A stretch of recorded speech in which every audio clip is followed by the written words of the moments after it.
Ontario ਦੇ ਸਿਹਤ ਦੇ ਮੁੱਖ ਮੈਡੀਕਲ ਅਫਸਰ ਡਾਕਟਰ ਕਿਰਨ ਮੂਰ ਵੱਲੋਂ ਇੱਕ ਪ੍ਰੈਸ ਕਾਨਫਰੰਸ ਕੀਤੀ ਗਈ ਜਿੱਥੇ ਉਹਨਾਂ ਕੋਵਿਡ ਮਹਾਮਾਰੀ ਲਈ ਪ੍ਰਾਂਤ ਦੇ ਜਵਾਬ ਬਾਰੇ ਇੱਕ ਅਪਡੇਟ ਪ੍ਰਦਾਨ ਕੀਤੀ ਹੈ ਜਿੱਥੇ ਉਹਨਾਂ ਐਲਾਨ ਕੀਤਾ ਹੈ ਕਿ 21 ਮਾਰਚ ਨੂੰ ओंटारियो ਸਕੂਲਾਂ ਰੈਸਟੋਰੈਂਟਾਂ ਅਤੇ ਸਟੋਰਾਂ ਸਮੇਤ ਜ਼ਿਆਦਾਤਰ ਸੈਟਿੰਗਾਂ ਲਈ ਮਾਸਕ ਲੋੜਾਂ ਨੂੰ ਖਤਮ ਕਰੇਗਾ ਅਤੇ ਰਹਿੰਦੇ ਕੋਵਿਡ-19 ਉਪਾਅ ਅਪ੍ਰੈਲ ਦੇ ਅੰਤ ਤੱਕ ਘਟਾ ਦਿੱਤੇ ਜਾਣਗੇ। ਜਨਤਕ ਆਵਾਜਾਈ ਹਸਪਤਾਲਾਂ ਤੇ ਲੰਬੇ ਸਮੇਂ ਦੀ ਦੇਖਭਾਲ ਲਈ ਸਹੂਲਤਾਂ ਵਰਗੀਆਂ ਥਾਵਾਂ ਲਈ ਮਾਸਕਿੰਗ ਦੀ ਅਜੇ ਕੋਈ ਲੋੜ ਨਹੀਂ ਹੋਏਗੀ। With continued improvements in trends, Ontario will remove the mandatory masking requirement for most settings on March 21st, with the exception of select settings such as public transit, healthcare settings, long-term care homes, and high-risk congregate care settings. Removing the mask mandate does not mean the risk is gone. COVID-19 transmission is still occurring across the province, and masks can help protect you and others from becoming infected with COVID-19. In fact, we can expect indicators such as cases and hospitalizations to increase slightly as Ontario increasingly interacts with one another. However, thanks to our high vaccination rates and natural immunity that is developing, as well as the arrival of other therapeutics and antivirals, Ontario has the tools necessary to manage the impacts of this virus.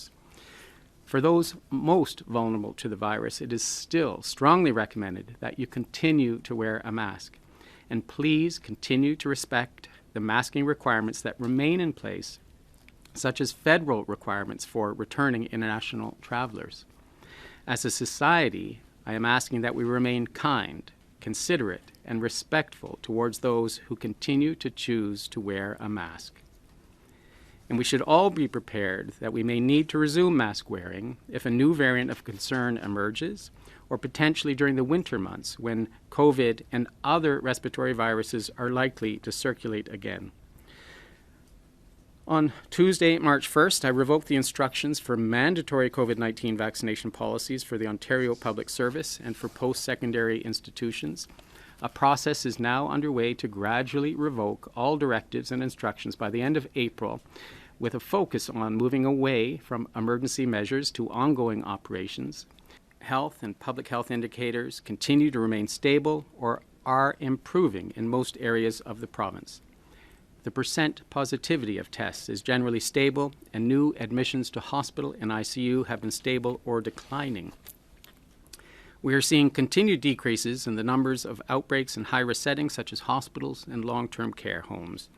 Our wastewater surveillance is still showing the majority of sites in the province have downward or stable trends in SARS-CoV-2 detections, although we continue to see some regional variation, especially in the north, and are monitoring fluctuations in this data.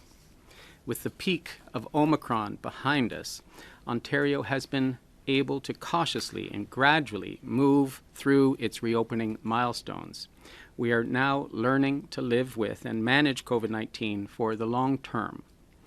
This necessitates a shift to a more balanced response to the pandemic, and changes are being made with respect to the province's pandemic response to reflect a longer-term approach.